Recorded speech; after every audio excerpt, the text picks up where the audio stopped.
Welcome to Stress-Free IEP. You do not need to do it all alone. With your host, Francis Shefter, Principal of Shefter Law. You can get more details and catch prior episodes at www.shefterlaw.com. The Stress-Free IEP video podcast is also posted on YouTube and LinkedIn, and you can listen to episodes through Apple Podcasts, Spotify, Google Podcasts, Stitcher, and more. Now, here's the host of Stress-Free IEP, Francis Shefter. Hello, everyone, and welcome to the show. I am so overly excited about today's show because we are learning about ABLE accounts. And I know all of you out there listeners are like, well, wait, what's an ABLE account? What's a special needs trust? Those are questions I get all the time. So I was so excited to meet Kelly Nelson from Maryland ABLE, and that she agreed to come on the show to talk to us about what ABLE accounts are and how they can be helpful. So Kelly, take a minute, introduce yourself a little bit, and let's get right into about what ABLE accounts are. Awesome. Thanks so much, Francis. I really appreciate being invited to be on the show with you today. I'm Kelly Nelson. I'm the Outreach and Communications Manager for the Maryland ABLE program. And I always like to share with people that in addition to working with Maryland ABLE or for Maryland ABLE, I'm also a parent of a 20-year-old young lady with multiple disabilities who's had an ABLE account herself for the last 5 years. And I have had this unique opportunity to have some extra practical life experience in helping her to manage the account.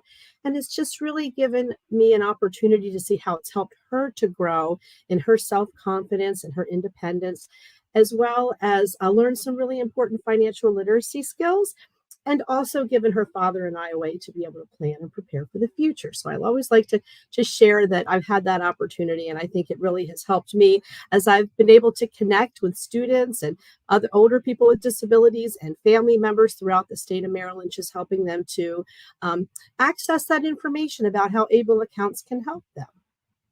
That is so great. I talk about my kids also all the time. And it's important, especially when we're here in the neurodiverse community and giving information. Being a parent is just such a different level. Being a parent of a neurodiverse child, no matter what the disability is, no matter how severe, minor, whatever, we all get it. And it's something you can't explain until you live it, right? Agreed.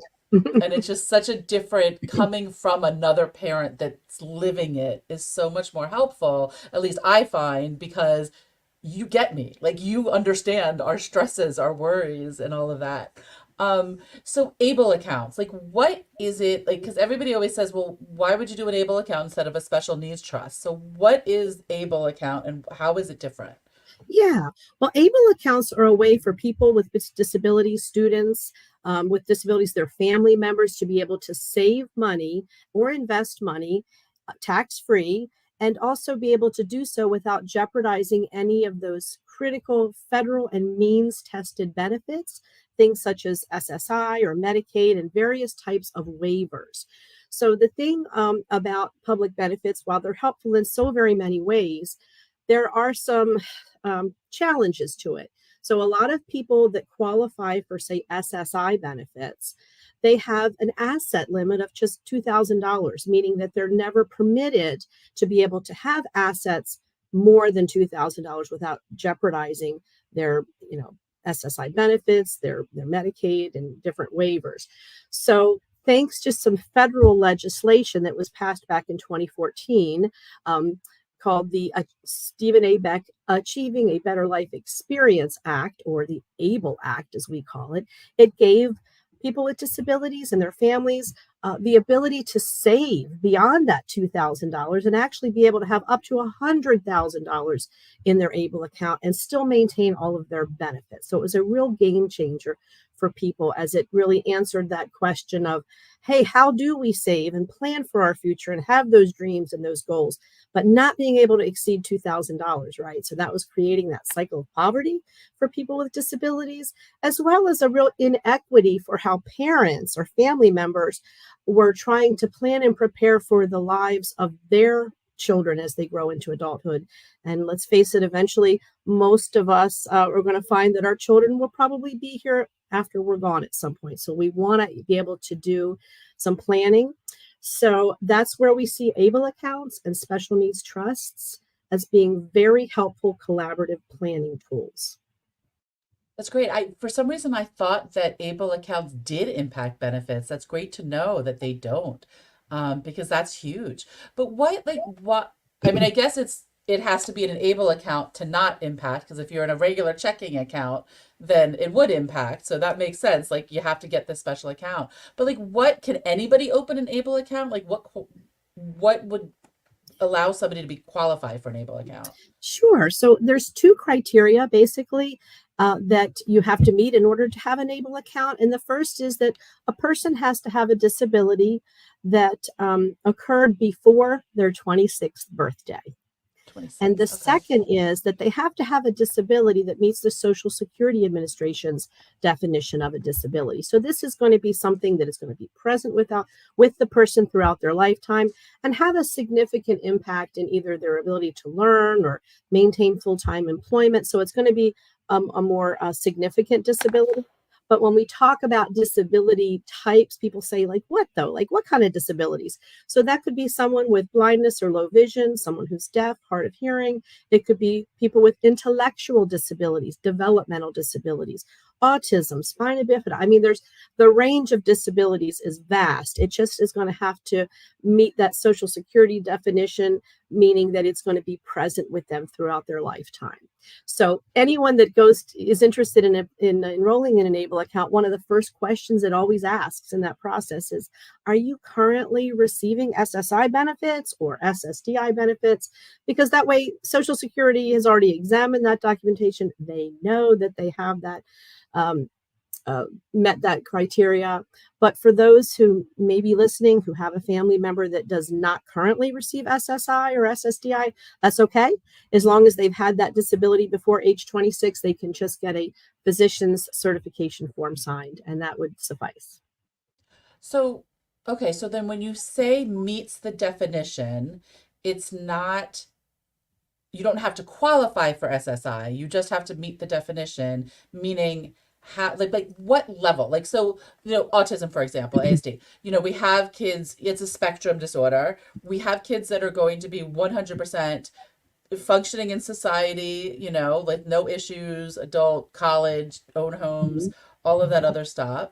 And then we have the kids on the other end of the spectrum that are more challenged and most likely will never live independently. Mm-hmm. So can both qualify, or is there a restriction somewhere in there?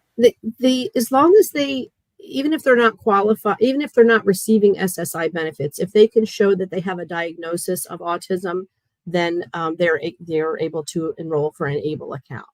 And sometimes, I think when we think of families that we're working with younger children, a lot of times they're not currently receiving SSI benefits, because if they, for example, my daughter, she was born with multiple disabilities. She certainly had disabilities that are going to be with her throughout her lifetime, but had we applied for SSI benefits when she was younger, she would have been denied, because Social Security examines the entire family's income. Mom and dad, if they're working, most likely their income is going to exceed that income threshold and they don't qualify. But when that individual turns 18, that's when we see people applying for SSI, and Social Security is just looking at that one person's income. And that's when we see that they're usually eligible to receive SSI benefits. So. Got it. And then what happens if let's say you qualify? Like, is it you qualify, you open the ABLE account, that's it, you have it, like you don't have to requalify? There is no redetermination. Yeah, you in the enrollment process, there's a self-attestation that you have a disability that meets that before age 26 criteria. And and then you don't have to go up for any re-enrollments or, recertifications. Because I'm thinking of our kids on the spectrum. That's a lot of there's like, ADHD spectrum is where my focus is, and anxiety, because all three are comorbid pretty much. They overlap so much.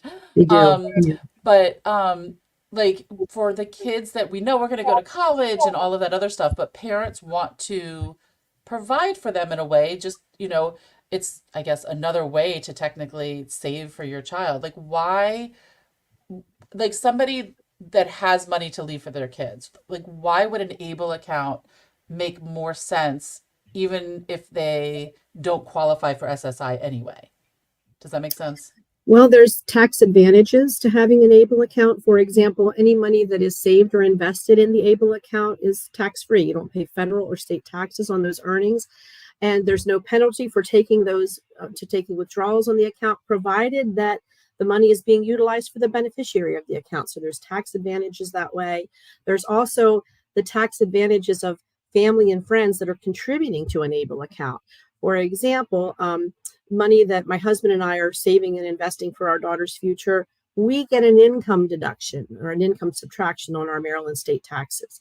And then we turn around and we're using the funds in that ABLE account to pay for everything that our daughter needs and that we were paying for anyway, her braces, summer camps and things like that. And we're able to take advantage of an income deduction. And that is true for families that are just planning on saving or investing. They're able to actually subtract up to $2,500 per person per ABLE account. So if mom and dad are married and filing joint returns, they can claim $5,000 of those contributions as an income subtraction. So Wow. Like that's mhm. huge. Like now I'm It is thinking like huge. why wouldn't everybody have an ABLE account basically, you know? And then like for example, like let's say there's somebody, has the Maryland ABLE account. I'm assuming you have to be a resident of Maryland to own one. Actually, Maryland is one of 47 ABLE programs nationwide. Many of those programs are open for national enrollment, as is Maryland. So we currently have, I think, 6,228 Maryland ABLE account holders. The majority of them are Maryland residents, but we do have a couple of hundred that are in another state for whatever reason. They chose Maryland ABLE, or maybe they lived here at one time and they relocated to another state and they're able to either keep their ABLE account with Maryland or roll it over to the state that they live in, provided they have an ABLE account. So would the person putting money in need to be a Maryland resident to get the deduction, or is that part of the national? Well, the good news is that anybody can contribute to an ABLE account. So grandma who lives in Florida, she can What I was contribute thinking. to someone's ABLE account, right? But since she doesn't pay Maryland state taxes, that tax, it doesn't really apply to her because she doesn't pay Maryland taxes. So she Got would it. probably pay maybe Florida income taxes or something. But we don't, the Maryland ABLE program does not provide an income deduction for other people's, other states' taxes. So then, of course, my brain is going to, okay, so if grandma wants to put $1,000 in the ABLE account, grandma gives the $1,000 to mom and dad put it in the ABLE account, so mom and dad can get the tax deduction, and grandma's still done what she wants to do. Yeah, absolutely. Grandma can Yeah. contribute money to the parents if she wants, and they could, handle how that contribution however they want. There's I guess flexibility on that, but certainly, that was one of the things when I first heard about ABLE. My daughter had an extraordinary medical journey when she was first born, for many, many years actually, that really kind of put us back financially for a long time. So I Mhm. thought, oh gosh, I don't even think I have any extra money to put in an ABLE account for her right now. But then I got to thinking about it. I said, we're her parents. We're providing for all of her needs anyway. That's what parents do. I may as well take some of that money that I know I'm going to spend anyway, put it into the ABLE account and turn around and use it for things that she needs. And then we get an income deduction on our taxes. So it really made a lot of sense to me as a parent to do that. Yeah, Mhm. no, that makes sense because I mean that's where my brain is going is like, why wouldn't you do it? Because again, you're spending the money anyway. You might as well get the tax break, because as we all know, our neurodiverse kids, insurance doesn't cover it, or sometimes insurance might cover it, but it's not exactly the quality you want, or the timing you want, or all of those other things. So we tend to go out of pocket because as parents, we do what we have to do for our kids, right? We make it work. We figure out a way. Exactly. Yeah. Yeah. Yep. That's so wow. I'm like mind blown because I'm so glad I have you on the show. Because for me personally, I mean, both my kids are neurodiverse, and now I'm like, oh, okay, wait a minute, why haven't we done that? So like what? So like that's the tax benefits and stuff, but like what, for example, like I mean, instead of a 529 or like for college or something like that, are there any restrictions on the ABLE account of withdrawing and what you can use it for? Well, that's the wonderful thing about the ABLE accounts is, our actual regulations um, are held within the Internal Revenue Code. We're Section 529A. If you're ever suffering from insomnia and want to read those regs, you can check it out. But we're actually sort of sisters in the law next to 529. So there's 529 college savings. You guys have heard of those. We're 529A because there's some parities there as well as some differences. But what the regulations say is that ABLE funds, sure, they're intended for saving and investing, but you can access the funds at any time. There's no penalty for early withdrawal. There's no withdrawal fees if you're using the money, for the beneficiaries' health, independence, or quality of life. So I think, it's just advantageous because if you're saving in a regular 401k or savings account or even 529, if that person with the 529 is the owner of that account, they're all countable resources. So again, for someone who's not receiving SSI benefits, it really doesn't matter as much.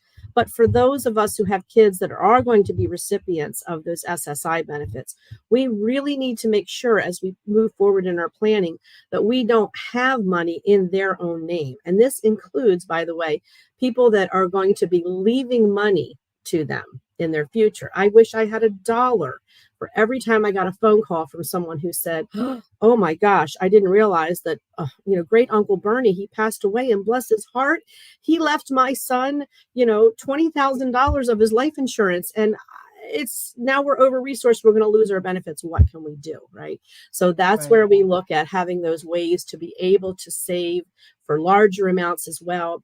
It's important to know with an ABLE account, people can contribute up to $18,000 per calendar year. The balance can Wow. continue to grow, but every year there's that $18,000 contribution limit. So let's take Uncle Bernie, for example. Bless his heart, left $20,000. You could only put 18 of that amount into the ABLE account. So that's where we see a need for multiple planning tools for families.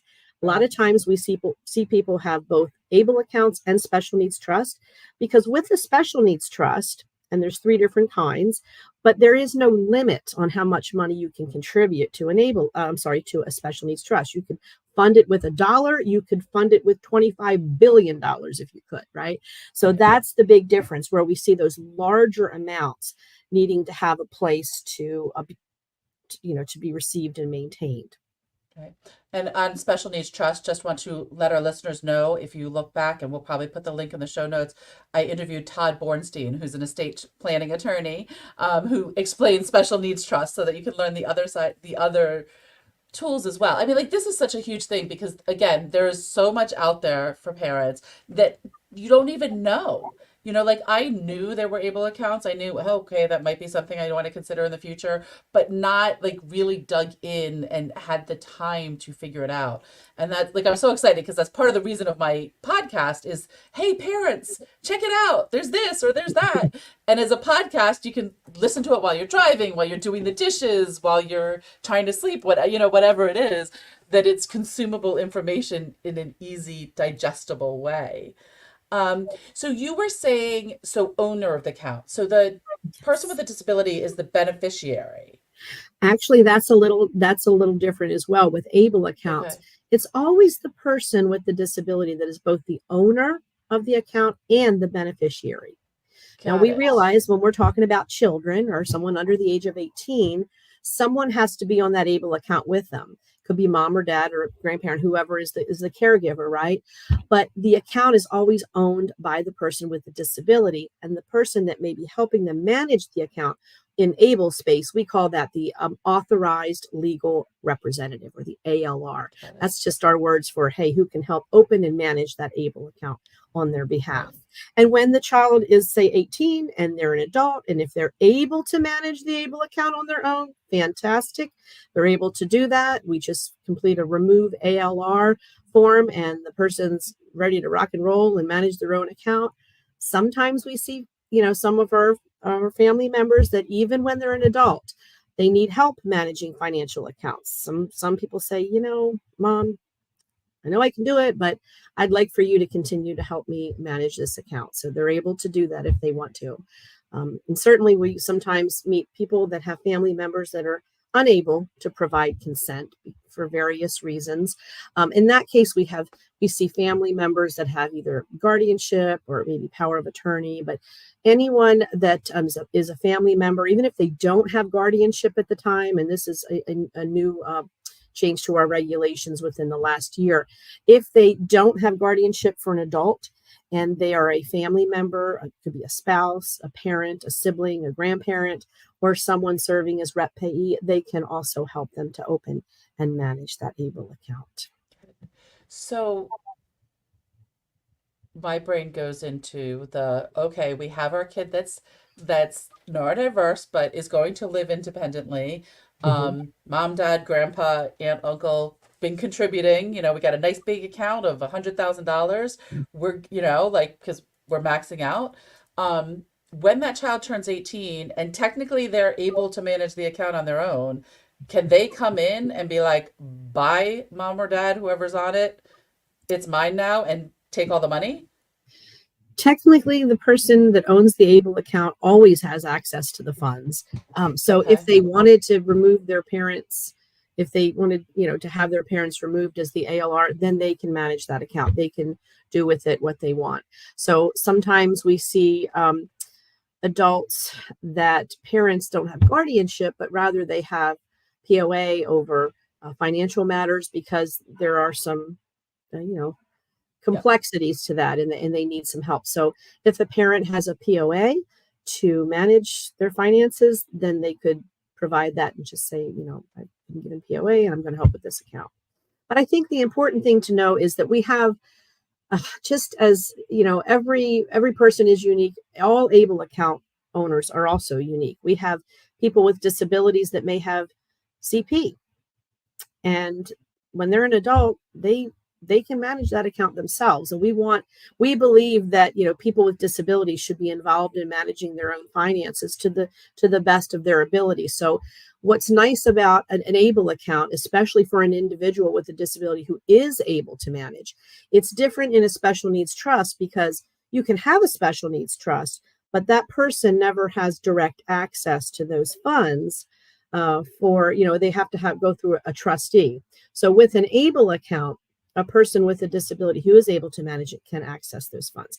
And that's why they're really good collaborative planning tools. They're not in competition with one another. A lot of times people start with ABLE accounts because, with special needs trusts, they're fantastic very finely nuanced products, but they take a long time to develop because the parents have a lot of work to do. And I know, because I also have one of those as well. It took us several months in that planning process. An ABLE account you can open in 15 minutes.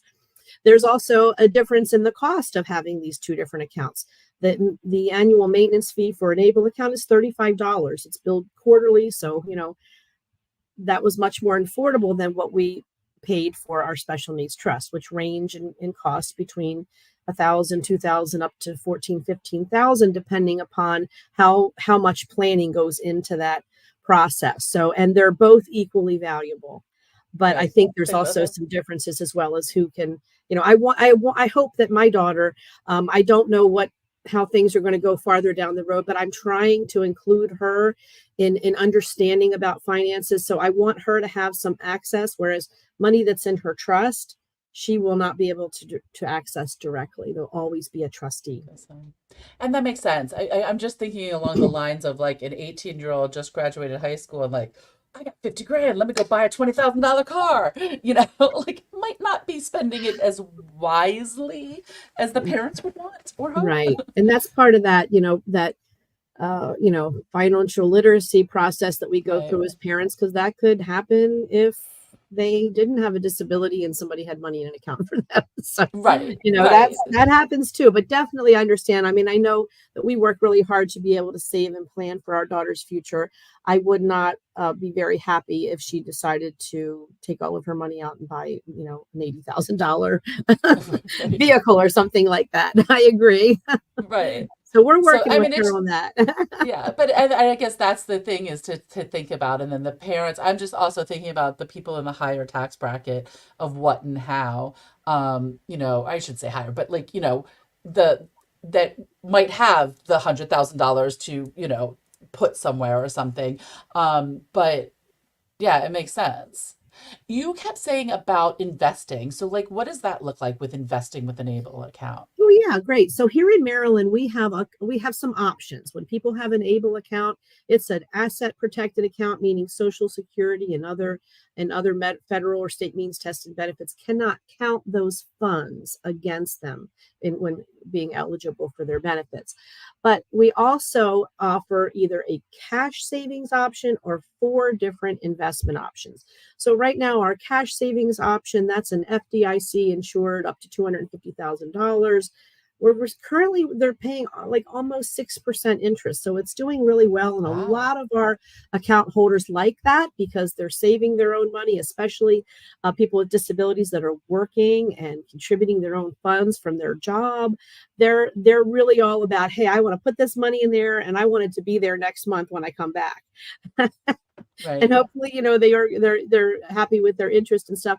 Then there's other folks like I think of parents that have a child that was born with Down syndrome and they open their able account when the child is just a couple of months old, and they are really looking for just a long-term investment product.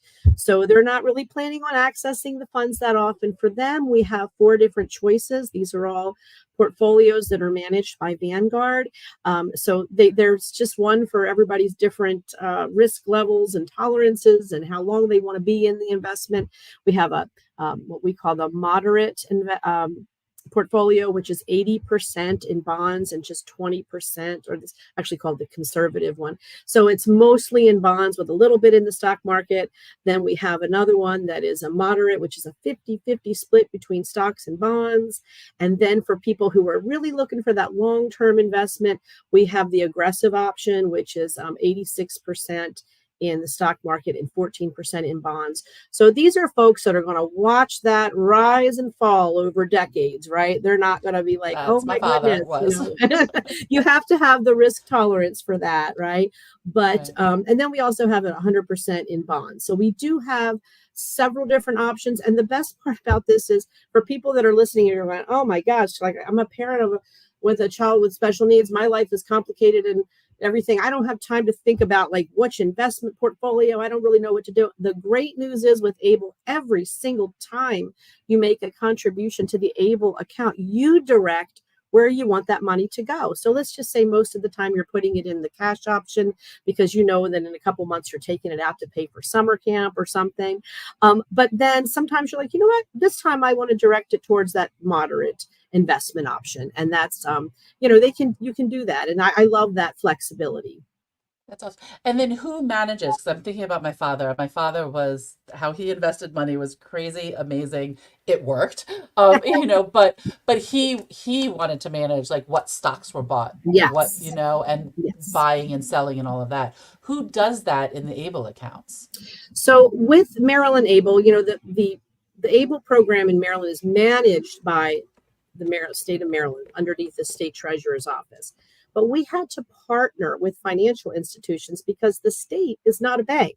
The state of Maryland is not a financial institution. So we have the Bank of New York Mellon that holds all those cash assets of I forgot to mention that we're up to almost $87 million in assets Wow. being managed by being saved by people with disabilities who were at one time told they could never have more than $2,000. So I'm always proud of these savers and these investors that are putting Right. that money in there. But anyway, so we have the Bank of New York Mellon who holds that money in a giant trust, and it keeps the accounting of whose funds are in each Able account. We also partner with Vanguard. That's our investment manager. So what they've done is they've developed these portfolios, this mix. So somebody doesn't get to call up and say, hey, buy me like X number of Starbucks and buy me X Right. percentage of Amazon. It doesn't really work that way because it's managed on behalf of all Able account holders Got that it. get to pick a portfolio. But that's an excellent question. Yes. And we also have an independent investment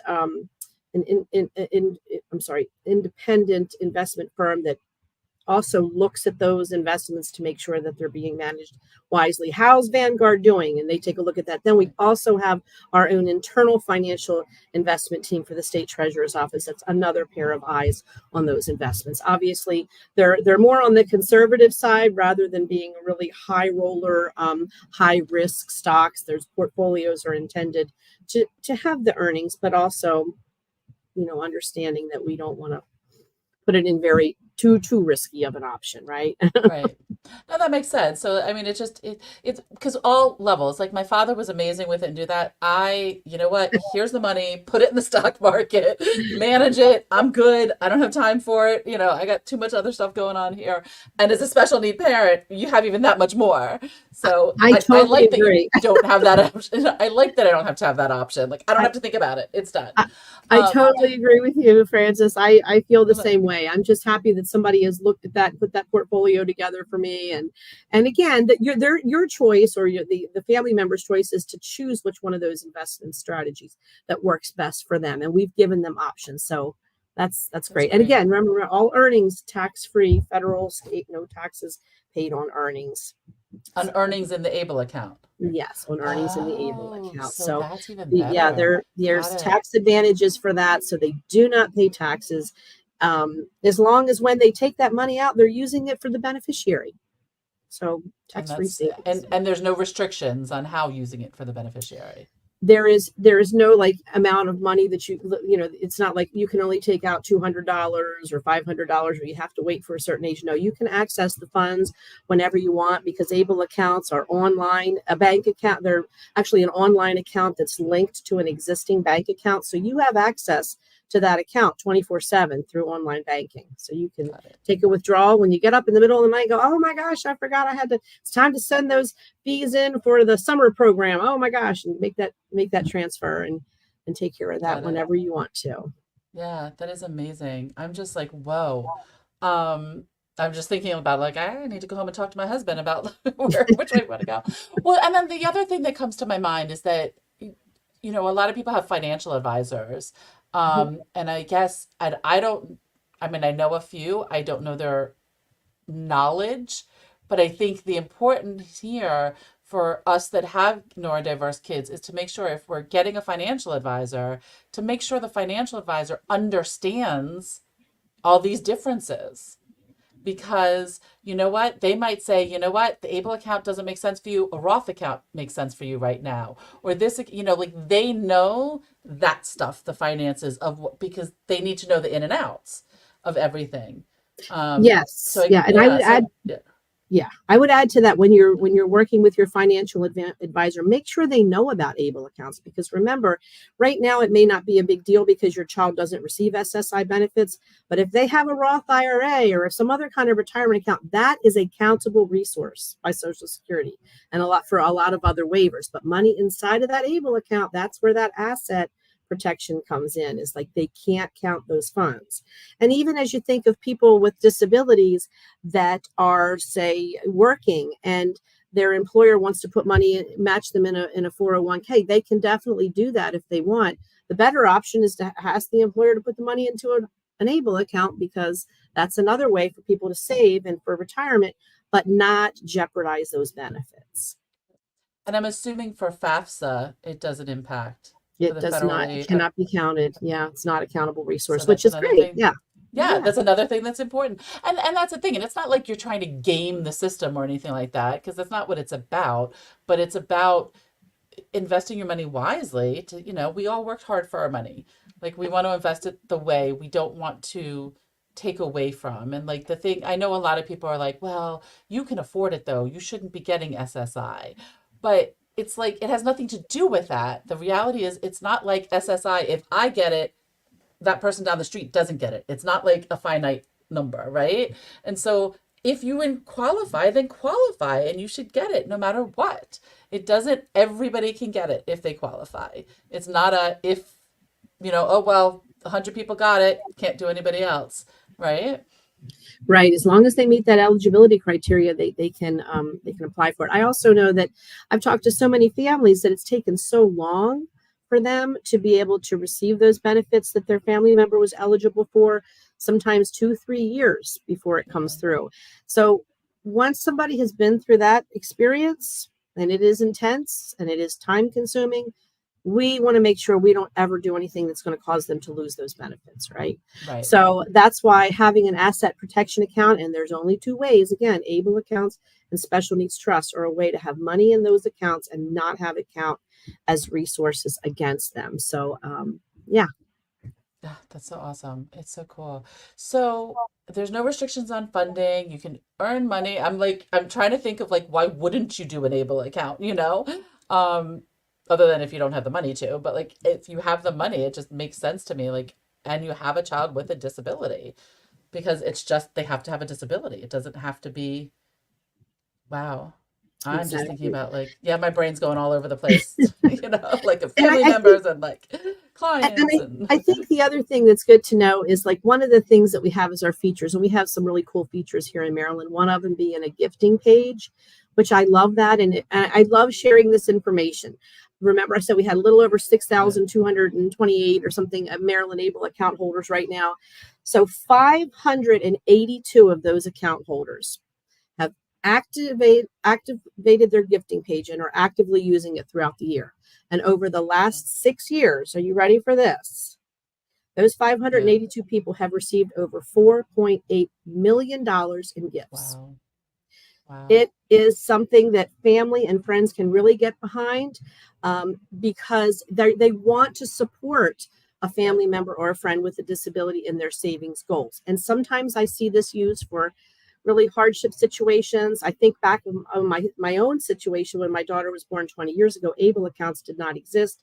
She was Yeah. in intensive care for over 101 days straight. Oh, People were calling saying, what can I do? What can I do? What can I do? And even when she came home, I mean, we had so many medical expenses, and we didn't receive any benefits. We're just a regular, mom and dad employed situation. We got no benefits. So I would have been able to say, hey guys, we're talking $400 a month in oxygen rentals alone. If you'd be interested in yeah. making a contribution to help pay for her oxygen, or there's so many things we had to rent back then and do, I Yeah. know my family and friends would have helped us out rather A than hundred have us percent. experience the devastating financial impact we did from Yeah. 7 years worth of intense Yeah. medical stuff. So Sure. sometimes I see these gifting pages used for super fun things like, I'm a Special Olympics athlete. We made it to regionals. I want to go and spend the night in a hotel. And, they do it for that. I see people that want to get their first car or, maybe go to a special camp. I know some of these camps can be cost Yeah. higher because they have one-on-one attend help, and so there's a lot of different ways that people use it. People that want to move out into their first apartment, they need to help furnish it. There's so many ways, and people can just very easily, just through a link on their text message, their email, or a messenger, get a link to the gifting page, click on it, how much, boom, goes right into the ABLE account, never passes through a regular account that can Wow. be counted as an asset. So really good That's stuff. awesome.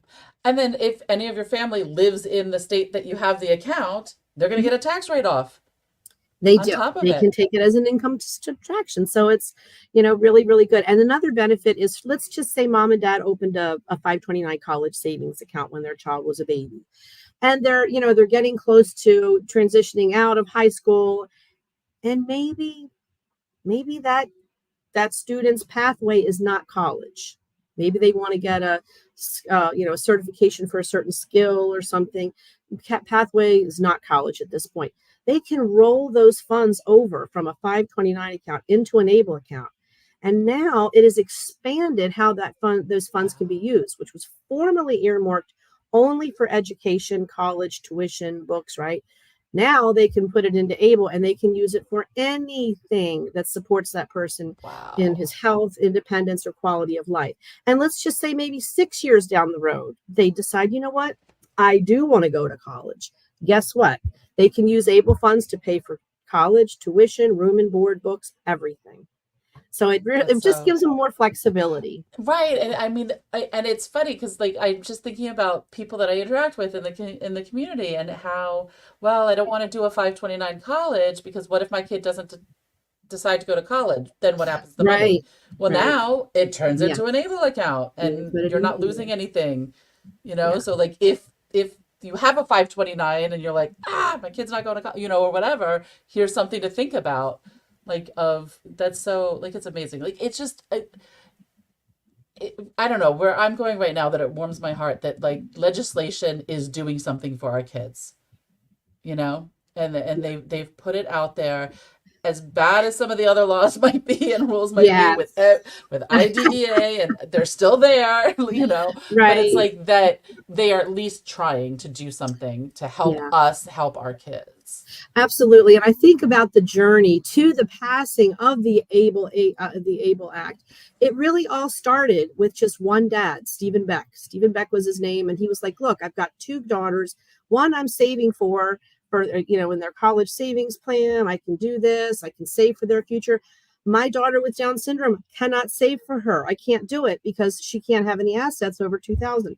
So it started with a conversation. That conversation grew and grew, and more parents and then self advocates and then service provider agencies and disability advocacy groups. And it took probably a decade before it Yeah. actually reached the point where it was signed into law. But finally, we have it, and it is a game changer, breaking that cycle of Oh poverty yeah. for people who were just spending down money so that they wouldn't lose benefits, now can Right. save that money for what they need for their future or what their goals and dreams are.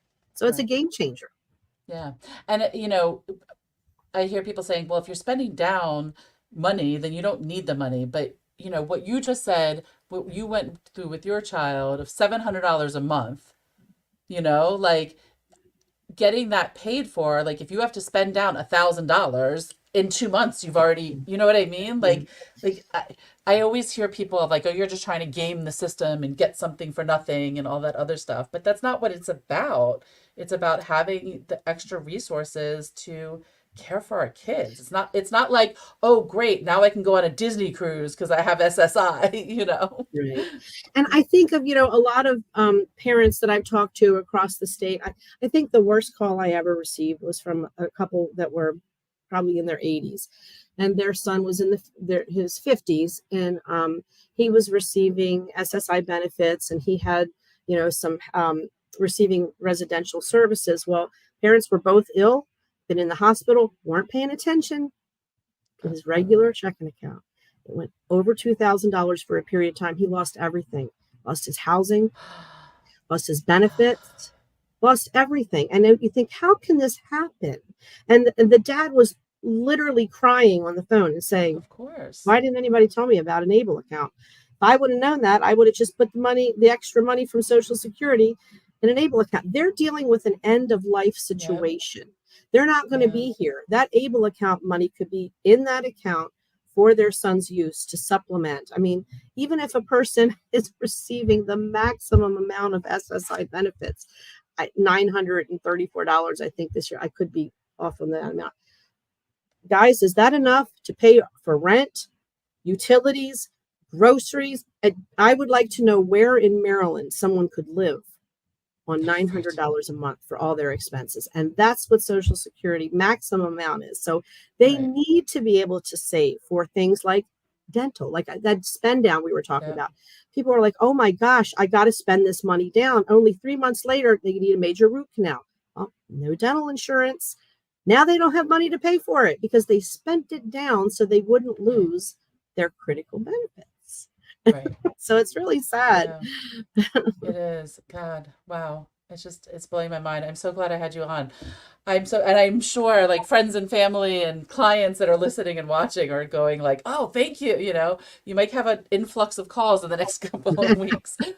So if you Great. want to open, yeah, so if you want to open an Able account, for any of our listeners, what do they do? Who do they contact? What's the best Okay. route or the easiest? Absolutely. So we recommend, if you're interested in having a Maryland Able account, that you actually type in www.marylandable.org. And then it'll take you to our website. You'll see our program disclosure book there. If you want to go into more of the nitty gritty of any of the investments or anything like that, that's all in there. There's a frequently asked questions section there. But at any time that you're ready to open an Able account, you click on a little button at the top of the screen that says Let's go. Let's open an ABLE account now. And it walks the family through the enrollment process. So that's pretty simple. It takes about 15 minutes to do it. They are, again, online accounts. So you're going to be linking your ABLE account with an existing checking or savings account, any bank account of your choice. So, I think it depends on like which one works best for you. so question, I guess, if we like, if I already have, like, if somebody already has the savings account for their child because they've been Mhm. saving, they didn't know about ABLE, can it be kind of like that money be converted into the ABLE account? Yes, so you could link, let's just use that example. Someone has a savings account for their child. When you open the ABLE account, you can link that savings account to the ABLE account, and you can you can make a transfer into the ABLE account as much as you want. At any time you want to get the money out of ABLE, you click transfer, hit withdrawal, it goes back to that linked bank Got account and it. you can access those funds. So So that's then, the way you get money in and out of an ABLE account. got it. So then just double check with your bank and make sure you keep your minimum in that bank account and not into, Right, right. yeah, So into the yeah, ABLE, we but see that's, people that, yeah, link it to like a checking account. That's what worked best for me and my husband when we first opened our daughter's ABLE account. She was 14 or 15, I think. She didn't have a job. She didn't have any benefits. I mean, she doesn't right. have really any money to be putting into it. So we linked it with our regular family checking account. And that's how we get money in and out. Now, Interesting. I hope that one day my daughter gets a job. One day she'll have I hope she has a job and a bank account. We can also link her bank account to the ABLE account. And that way, any money she wants to put into her ABLE account just gets electronically moved from her checking or savings into ABLE. Can you do it to more than one account or no? Yes, as long as the accounts that you're Wow. linking belong to either the account owner, beneficiary, or the person that's the ALR. Got it. Okay. That makes So sense. grandma cannot link her account Got it. to Okay. the ABLE account, but grandma can get the gift page. And anytime she wants to make a contribution, she clicks on the gifting page link and she can make a Yeah. contribution. That is awesome to Yeah, know. Wow. yeah. There's just so much. I'm so excited. I can't wait to get this out there. And I know Oh, my social media person is going to blast this like crazy. oh, It might even be awesome. one of a boost because I think it's just such an important tool for everybody to know about. And I know from being in the community and talking to other parents, people don't know about this. They don't They know. they don't. And I know that we're running out of time, but I want to mention Yeah. one thing that's one of my favorite features is with the ABLE account, we offer an option to have an ABLE prepaid card. It looks like a regular Visa. It's not a line of credit. It's actually a card that you is linked to your ABLE account, and you can transfer funds from ABLE onto the prepaid card. Now, the reason I love this is because like I said, I have a 20-year-old daughter. I got her the card about 4 years ago. It has been the most wonderful financial literacy Yeah. tool for her because let's face it, guys, budgeting, saving, spending, money itself Mhm. is very abstract, especially in a world where we don't actually hold dollars in our hands that much, right? It's Right. all very abstract. So this has taught her so much. When I gave her the card, she was so excited. She said, Right. "Can I get my phone? I want to take a picture of it and send it to my friends." Lesson number one. No. She didn't know not to do that, but why would Right. she? She's 16-year old, didn't have a card. So we Right. talked about how this is a bank account. You don't give it to other Yeah. people, whatever. But then I put money on that account. She's not able to access all the funds in her ABLE Yeah. account, only what's loaded on that card. And we began practicing, saving some, Yeah. spending some. She goes on her CBI, community-based instruction classes with her, Yeah. program at school. She takes her card with her. But I've also linked it to life expenses, that cell phone bill, T-Mobile. So all of a sudden she's like, Yeah. wait a minute, why did this money come off of my card? Well, Lily, that's because you have to pay every month for that phone. Yeah. And people are like, well, of course, but she didn't know that, right? I'm trying to teach her Right. about living expenses. So it's been That's just a awesome. wonderful tool. And it is an option for families who are interested in that. Ah, that is so amazing. Yeah. It's just, I mean, like, I'm like, okay, everybody now go get your ABLE account. And I'm assuming if you're in a different state, it's probably their state, able.org, or just Google your state ABLE, and Yes. I'm sure you'll find it. Yes. This has Well, I'm been glad you said so Google wonderful. because Yep. if I want to just say one little word of warning, if you Google Maryland ABLE, what is likely to pop up is something that says ABLE now in Maryland. And a lot of people are clicking on that link. That is Able Now. That's a Virginia account, which is wonderful if you want to be with Virginia. That's fantastic. But know that you're going to sign up for Virginia, because your contributions as a Maryland resident are not going to have any ability to be taken off of your income taxes. So they have named it Able Now so that, people know that it's open for national enrollment. And that's what pops Got up. it.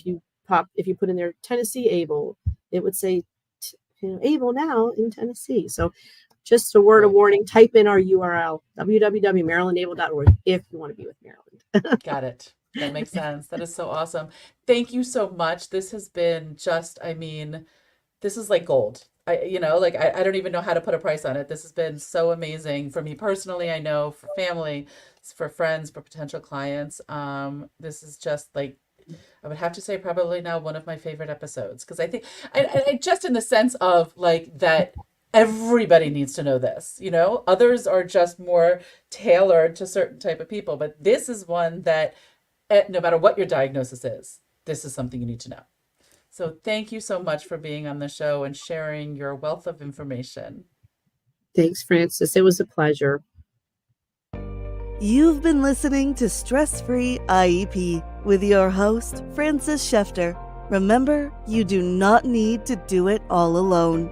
You can reach Frances through shefterlaw.com, where prior episodes are also posted. Thank you for your positive reviews, comments, and sharing the show with others through YouTube, LinkedIn, Apple Podcasts, Spotify, Google Podcasts, Stitcher, and more.